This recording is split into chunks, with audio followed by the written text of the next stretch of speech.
Good morning बच्चों। चलिए आज के इस वीडियो में हम लोग करेंगे यूनिट 8 बी के क्वेश्चन आंसर्स को। ओके। आप अपने बुक में देखे होंगे, अपने बुक के साथ बैठिए। आप बुक जब खोलिएगा तो आप देखेंगे कि इस सॉन्ग के we are the world is a song actually, और इस सॉन्ग के एंड में we have 5 questions, mainly 5 questions है इस पे बेस्ड। तो हम लोग उसको समझते हैं, आप खुद से भी अपने आंसर्स को बना सकते हैं। तो चलिए let's try to understand how to answer the first question. And the first question says why was the song written. Okay, तो इस सॉन्ग को क्यों लिखा गया है? You can find the answer in the before you read portion of this song. And the answer is the song was written to raise money for the people of Ethiopia who were dying of hunger due to shortage of food. Okay, ये song लिखा गया था ताकि Ethiopia के लोग जो hunger से यानी भूख से और फूड की कमी के कारण मर रहे थे, उनके लिए पैसे इकट्ठा किए जा सके।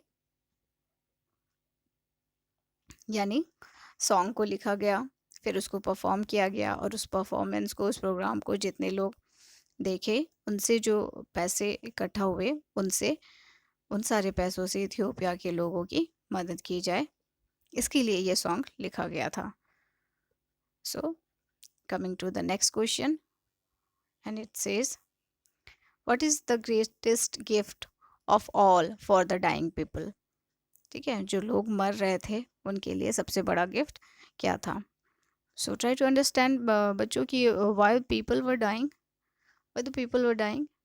यस, आप याद कीजिए, मैंने बताया था पिछले वीडियो में, मैंने बताया था जिसमें इस सॉन्ग को डिस्क्राइब किया गया था दैट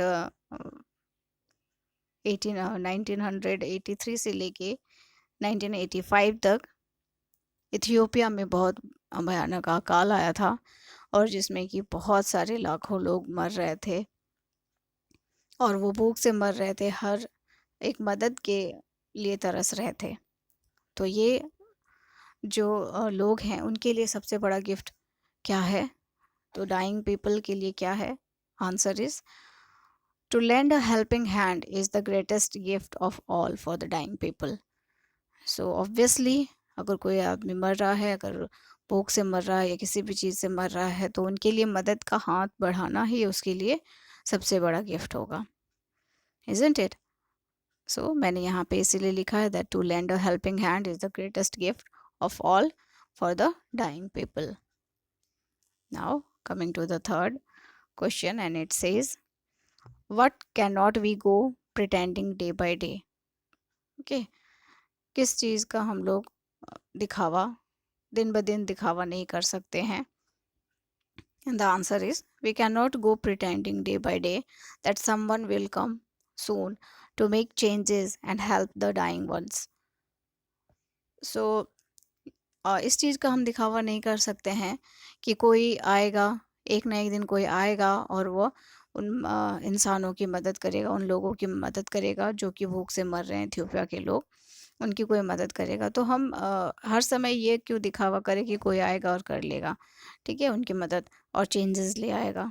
हम खुद ही क्यों नहीं उनकी मदद करते? तो हम हर समय दिन ब दिन सिर्फ बात को टाल नहीं सकते, सिर्फ किसी और पे किसी और पे हम ये काम नहीं छोड़ सकते। क्यों ना हम खुद ही उनके लिए अपनी मदद की हाथ बढ़ाएं। Okay, next question says number 4, what does the phrase send them your heart signify in the song. Song में एक फ्रेज है सेंड देम योर हार्ट, ये क्या सिग्निफाई करता है या क्या सूचित करता है, क्या दर्शाता है, इसका क्या मीनिंग है? And the answer in the song Send Them Your Heart signifies to show mercy and to help the hungry and dying people. So send them your heart जो फ्रेज है इसमें, वो यह दर्शाता है कि लोगों को दया दिखाना, ठीक है, उनको जो इंसान मर रहे हैं भूख से, उनको मदद करना, ठीक है। Means send them your heart means heart signifies what? Heart has mercy, ठीक है। दया कहाँ से होगी? तो हार्ट में है ऑब्वियसली। सो उनके लिए दया दिखाना, यानी उनके लिए दया भेजना, उनके लिए मदद का हाथ भेजना, यही शो करता है सेंड देम योर हार्ट। यही इसका मीनिंग है। Now coming to the last question and it says when can a change truly कम।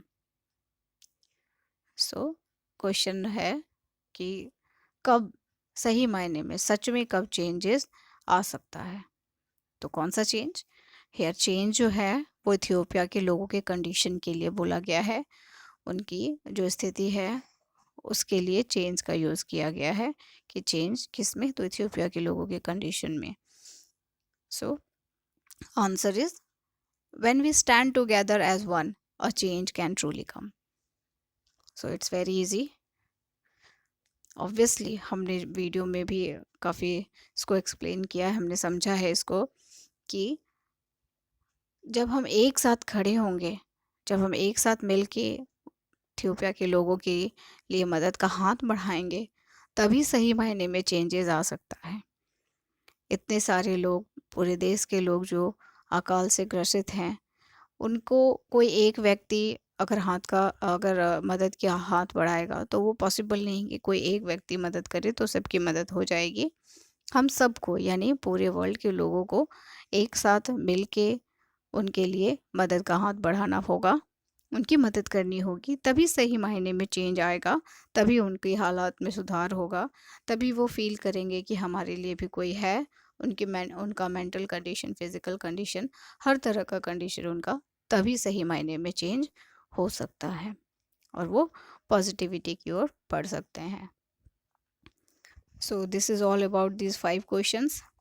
आप अपने बुक में देख सकते हैं कि आफ्टर दिस 5 क्वेश्चंस, इस 5 क्वेश्चंस के बाद कुछ सेंटेंसेस हैं और ये सेंटेंसेस में आपको टिक लगाने बोला जा रहा है। बट कैसे सेंटेंसेस में टिक लगाइएगा? ऑब्वियसली जैसे कि यहाँ पे लिखा है the song gives us messages, tick the messages. इस सॉन्ग से we are the world, song से जो मैसेजेस हैं उन्हीं को टिक लगाना है। यानी इन सारी लाइंस में कौन सा ऐसा लाइंस है जो कि सॉन्ग के मैसेजेस को शो करता है, उन्हीं को आपने टिक लगाना है। That's very easy. आप सॉन्ग को एक दो बार और पढ़िए। मैंने जो एक्सप्लेन किया है सॉन्ग को, यानी पोएम का जो एक्सप्लेनेशन वाला वीडियो है, आप उसको देखिए। आप आराम से समझ जाएंगे कि कौन से लाइन्स हैं जो कि इन सारे मैसेजेस को कन्वे करते हैं, ठीक है, सॉन्ग के मैसेज को। So that is your work children, you must do that. So keep studying. I hope आप ये सारा क्वेश्चन आंसर पार्ट समझ गए होंगे। Thank you.